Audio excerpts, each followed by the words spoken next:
Amados hermanos, hoy quiero hablaros con el corazón temblando delante de Dios.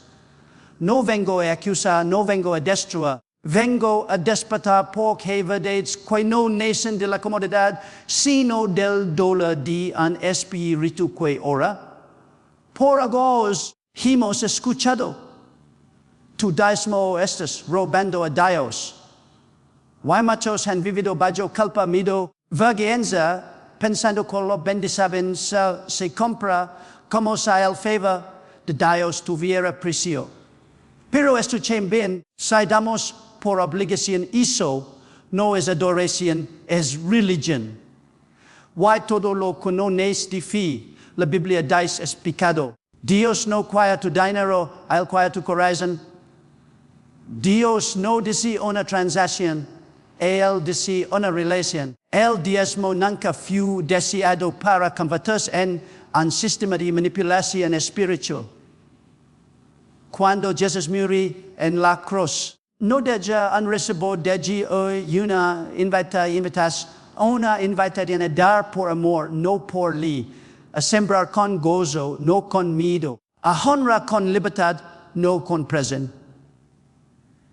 Hay iglesias construidas sobre diezmos, pero pocas vidas construidas sobre gracia. Hay creyentes fieles con su dinero, pero estériles en su corazón. Porque no entendieron una verdad sencilla pero poderosa. Dios no bendice el 10% que entregas, sino el 100% que le pertenece. Tu diezmo te sienta superior es pecado. Si lo das para comprar favores celestiales es pecado. Si lo entregas por miedo al castigo es pecado. Por lo que no es del amor, no es del pecado, la pregunta no es tengo que diezmar. La pregunta es, ¿estoy dispuesto a dar todo a Dios si Él me lo pide? Una iglesia que enseña legalismo produce esclavos. Pero una iglesia que enseña gracia produce hijos, adoradores, conquistadores. No te estoy diciendo que no des. El dar es parte de la naturaleza del reino. Pero de porque amas, porque confías, porque Él te lo pide, no porque alguien te amenaza con un versículo. El Evangelio no es 10% para Dios, y 90% para mí. El Evangelio es 100% Cristo, 100% su gracia, 100% su seed, oro sobre todo lo que soy y todo lo que tengo. Y cuando entiendes eso, James, vuelves a dar para evitar un castigo.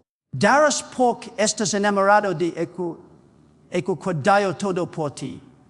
Dar sin amor o libertad convierte el diezmo en pecado, no en adoración.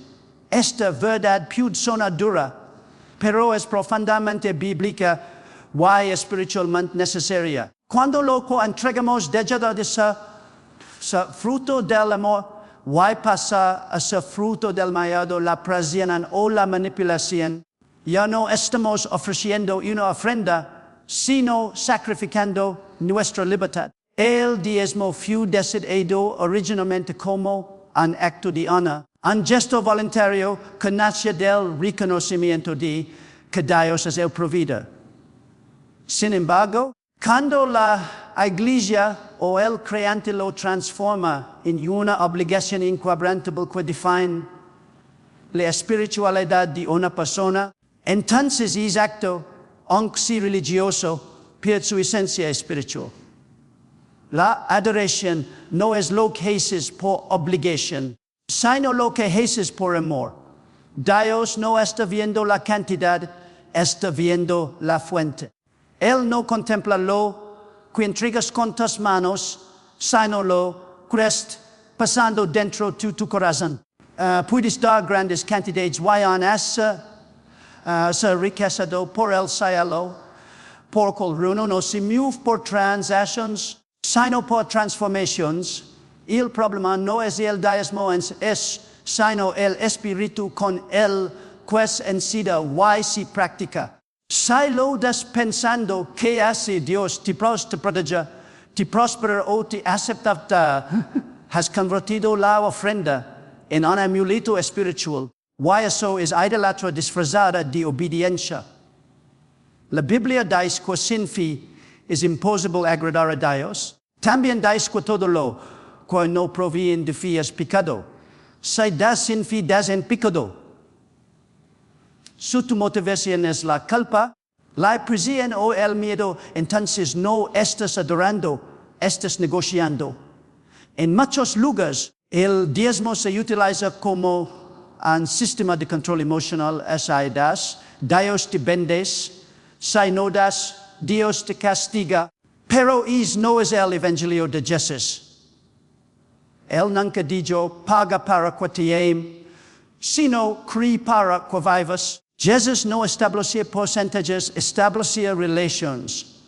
El nuevo pacto no comienza sobre la base del diezmo, sino sobre la base del sacrificio perfecto de Cristo.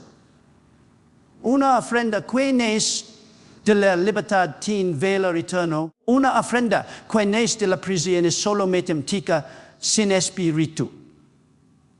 Él sí o mismo dijo, wo amo al dedo elega. No dijo, wo amo al dedo exacta. La alegría no nace de un porcentaje, sino de un corazón que entiende que todo lo que tiene vida de Dios, y todo lo que da es por gratitud. Si el diezmo es usado para medir espiritualidad, se ha convertido en un ídolo. Cuando el creyente piensa, soy santo porque doy, ya no está honrando a Dios, está honrando su propio aguelo. Dios que a ellos, no inversionistas religiosos, que eran corazón entregado, no una calculadora obediente. Cuando desde el amor, tu diezmo deja de ser pecado y se convierte en perfume. Cuando das por obligación, tu diezmo se convierte en carga y tu alma en esclava. Why Dios no la ama esclavos? La ama adoradores en espíritu y verdad. Dios no necesita dinero. Él busca corazones rendidos.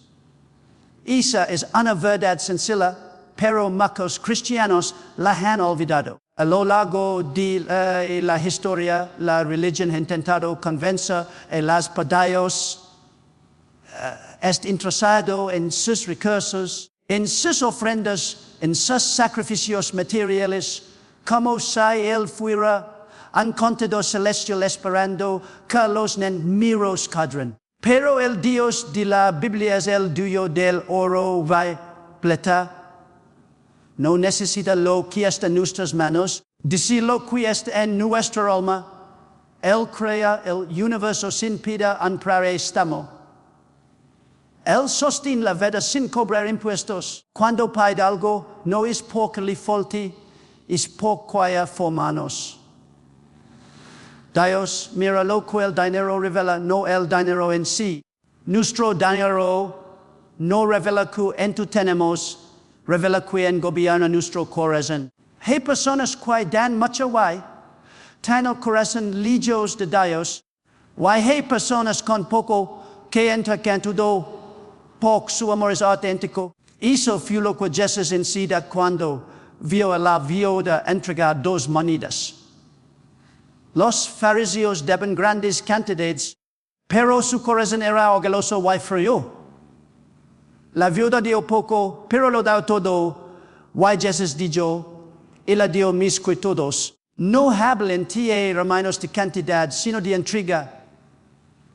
Lo que Dios busca no es que te seas un buen financiador de la iglesia, sino un hijo rendido bajo su voluntad, puedes dar diezmos, y ofrendas toda tu vida, y has no conocer el corazón de Dios. Puedes ver tu cuenta bancaria, pero si tu corazón no está rendido, tu sacrificio no pasa de ser una obra humana. Dios no está impresionado por cifras, está impresionado por corazones quebrantados que dicen, si todo lo que soy y todo lo que tengo es tuyo.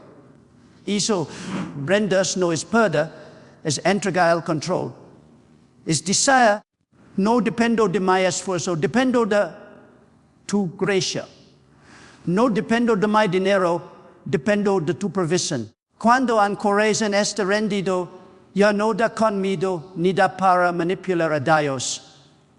Da con libertad, sabiendo que Dios no bendice porque la pagamos, sino porque Él es Padre. El hijo rendido no pregunta que ente debo dar, sino que ente puedo amar. Why es amor flui no solo en dinero, sino en tiempo, en perdón, en servicio, en compasión, en obediencia. Dios está buscando corazones que digan, toma mi vida, why si cuayas mi dinero, también es tuyo. Eso es mi diferente entre un corazón que dais. Te doy mi dinero, pero mi vida no. Lo primero es adoración. Lo segundo es transacción religiosa. En el cielo hay calls de oro, pero no hay cajeros automáticos. Lo que ve el oli no es lo que dist, sino en que espíritu lo dist. Por eso antes de hablar de diezmo, Dios que habla de intriga. Antes de recibir tu ofrenda, Él que recibir tu corazón. Porque un corazón rendido, jams ser prisionero del dinero, y un dinero entregado sin corazón jams liga al cielo. La gracia reemplaza la obligación, el amor reemplaza la ley. Esta es una de las verdades más poderosas del Evangelio, pero también una de las más ignoradas por muchos creyentes y instituciones religiosas. Jesús no vino a mejorar el antiguo sistema, vino a cumplirlo, superarlo y reemplazarlo con algo mucho más profundo. Un pacto basado no en mandamientos escritos en piedra, sino en el Espíritu Santo escrito en el corazón. Donde hubo ley, ahora hay gracia. Donde hubo miedo, ahora hay amor. Donde hubo prisión, ahora hay libertad. La ley dice, haz esto o morirás. La gracia dice, recibe vida y ahora vive en obediencia. La ley dice, debes dar. La gracia dice, eres libre de dar. La ley produce esclavos temerosos. La gracia produce hijos amados. El diezmo pertenece a la ley, a un sistema académico religioso que era sombra, no realidad. En ese tiempo, Dios estableció estructuras estrictas porque el pueblo estaba inmaduro sin la presencia interna del Espíritu. Era necesario gobernar con normas externas. Pero cuando Cristo vino y derramó su sangre, algo cambia para siempre. Ya no necesitamos un sacerdote humano para conectarnos con Dios. Ya no necesitamos ritos para ser aceptados. Ya no necesitamos porcentajes para ser bendecidos. Jesús abrió un camino nuevo, y ese camino se llama gracia. La gracia no es permisividad, no es viva sin obedecer. La gracia es obediencia desde el amor, no desde la prisión. Bajo la ley, el diezmo era obligación. Bajo la gracia, la generosidad es revelación. El corazón del Evangelio no es de por tienes que dar, sino de por eso recibiste. Dios no quiere que demos para obtener bendición. Quiere que demos porque fuimos tan bendecidos que no podemos retener. La obligación se pregunta, ¿qué esto es suficiente? El amor pregunta, si mo puedo honrar más a mi Dios cuando alguien siga el diezmo como ley obligatoria sin entender el nuevo pacto? Estoy retrocediendo el Antiguo Testamento y anulando la obra de la cruz. Es como si le dijera a Jesús, tu sangre no es suficiente, todavía necesitamos reglas externas para asegurar que la gente obedezca. Pero el Espíritu Santo es capaz de hacer en el corazón lo que ninguna ley escrita puede lograr. La ley obliga. El amor transforma. Los creyentes que dan desde la ley miran la calculadora. Los que dan desde la gracia miran la cruz. Lali dais solo el 10% as de Dios. La gracia dais de Dios. Lali exige. La gracia inspira. Lali presiona. La gracia atrae. Por eso, la generosidad genuina no es de un sermón de manipulación, sino de un encuentro con el amor de Dios. Cuando la iglesia en cero obligación produce culpa, cuando en sigue gracia produce adoración, Dios no cuida diezmos legalistas, cuida vedas entregadas. La verdadera espiritualidad no es en cumplir un porcentaje, sino en amar sin medidas. Por quien ha sido tocado por la gracia, da más que el que solo obedece la ley, lo es con gozo, libertad y gratitud. En la ley des poc tins que hacelo. En la gracia des poc no puedes evitar hacerlo. Así de profundo es el amor que reemplaza la ley.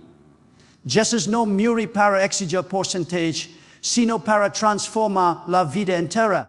Este es uno de los mensajes más liberadores del Evangelio, pero también uno de los más venerados dentro de la religión moderna. La cruz no fue un acto para regular diezmos, fue un acto para romper cadenas, no fue un contrato financiero entre Dios y la humanidad, fue un sacrificio eterno para reconciliar al hombre con su credo. Si reducimos la obra de Cristo a un sistema de pagos espirituales, entonces hemos entendido nada del Evangelio. Jesús no derramó su sangre para asegurar el 10%, sino para reclamar el 100% de nuestro ser.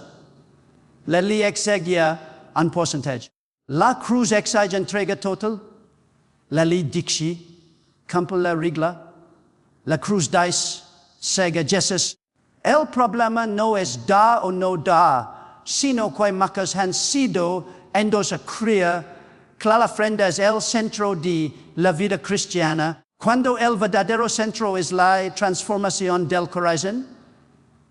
Dios no está construyendo un imperio económico, está levantando un pueblo santo.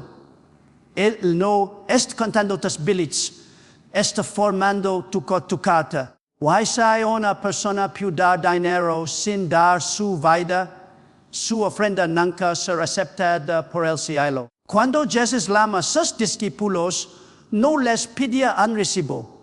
Les pedía sus redes, su identidad, su tiempo, su obediencia, su futuro. Les pedía darlo todo.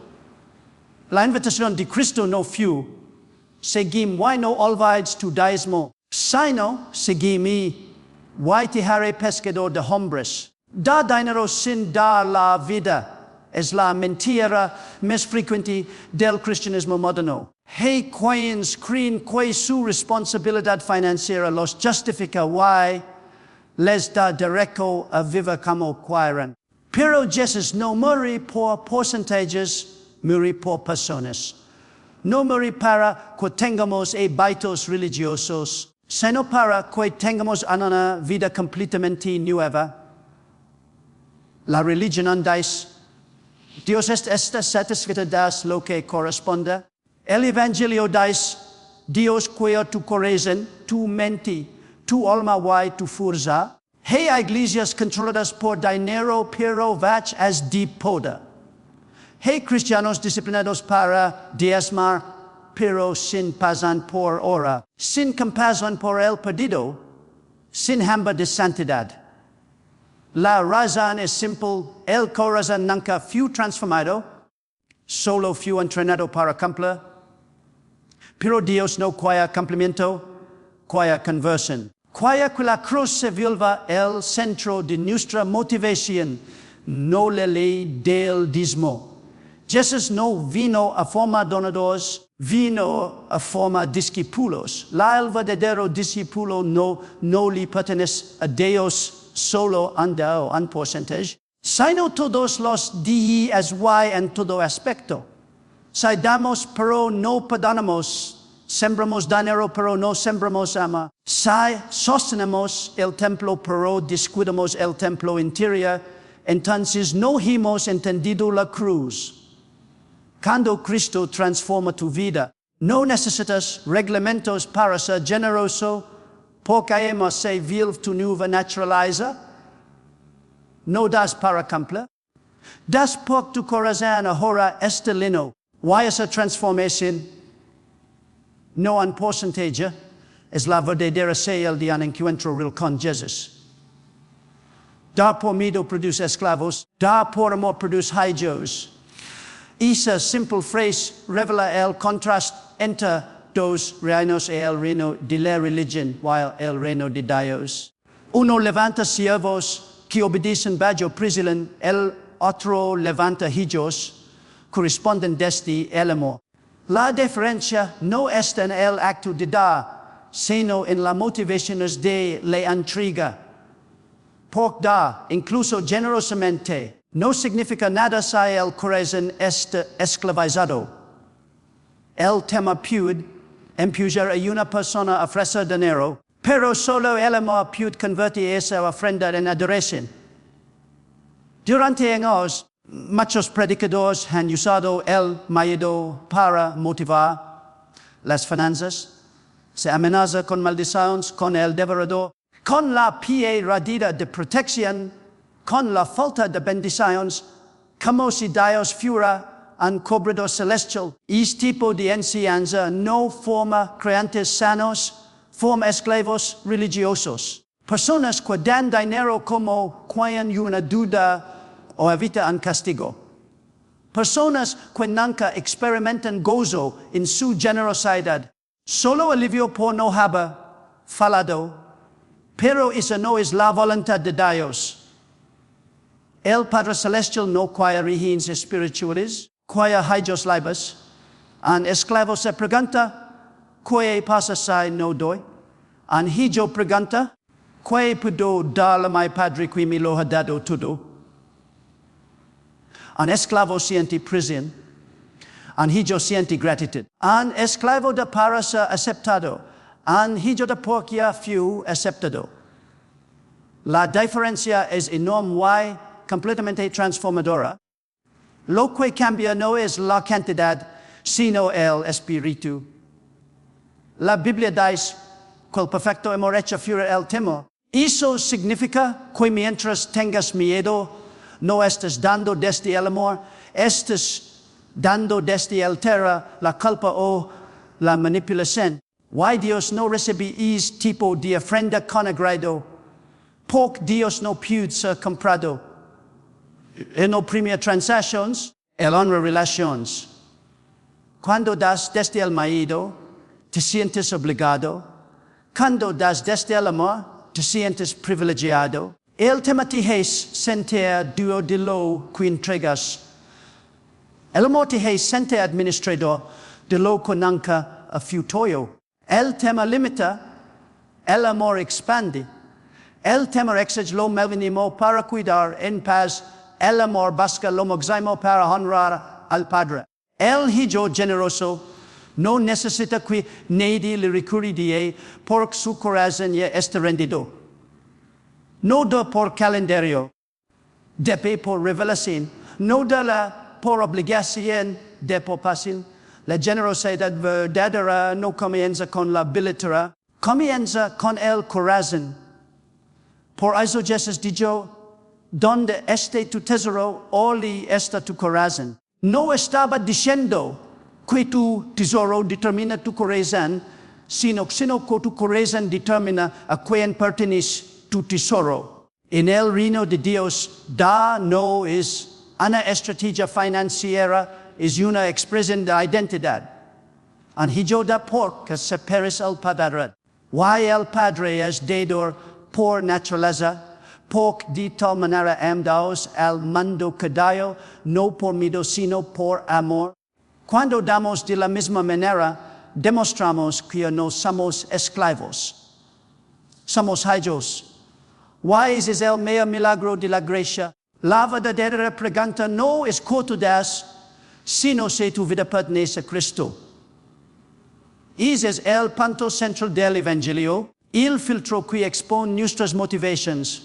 El espejo que revela nuestra verdadera condición espiritual. Porque puedes entregar dinero, tiempo, talentos, incluso sacrificios visibles, pero si tu vida no está rendida delante de Cristo, todo lo demás es solo actividad religiosa sin fruto eterno. La vida cristiana no se mide por ofrendas, sino por obediencia. No se evalúa por porcentajes, sino por entrega total. Dios no está impresionado por la generosidad externa sino corazón permanece independiente, orgulloso y sin rendición. Muchas personas piensan que cumplir con el diezmo o dar donaciones los coloca automáticamente en buena posición frente a Dios. ¿Cómo se su favor pudiera comprar?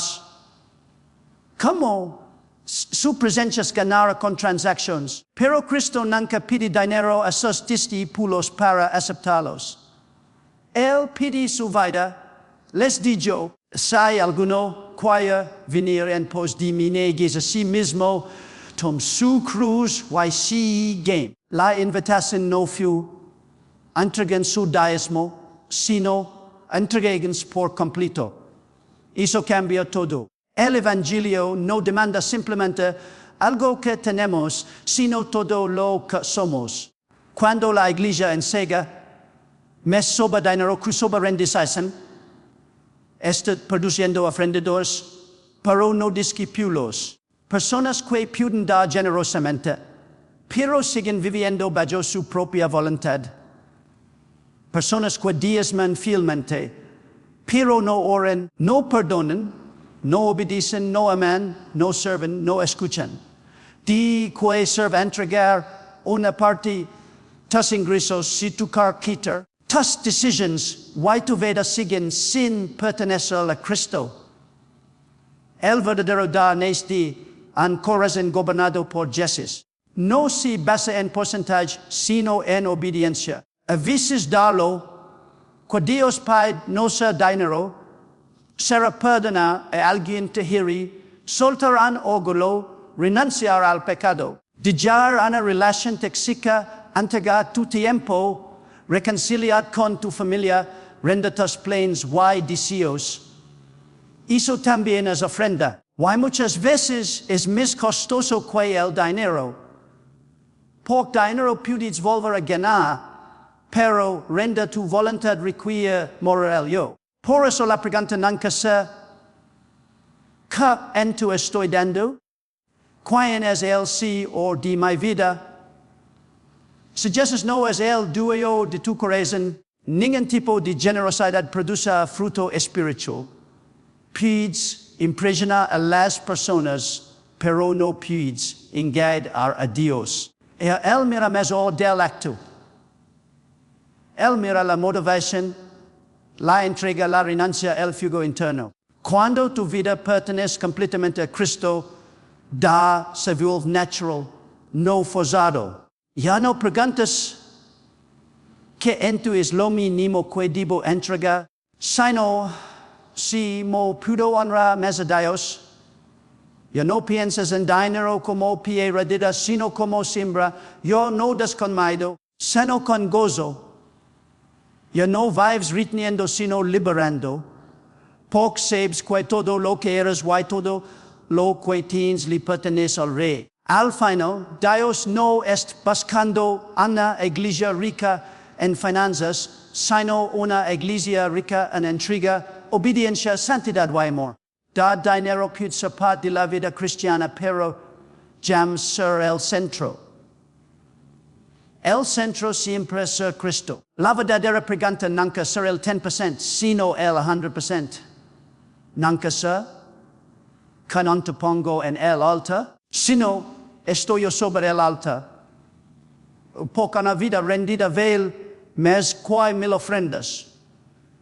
Y cuando Cristo es dueño de tu vida, lo demás fluye automáticamente, no como obligación, sino como adoración.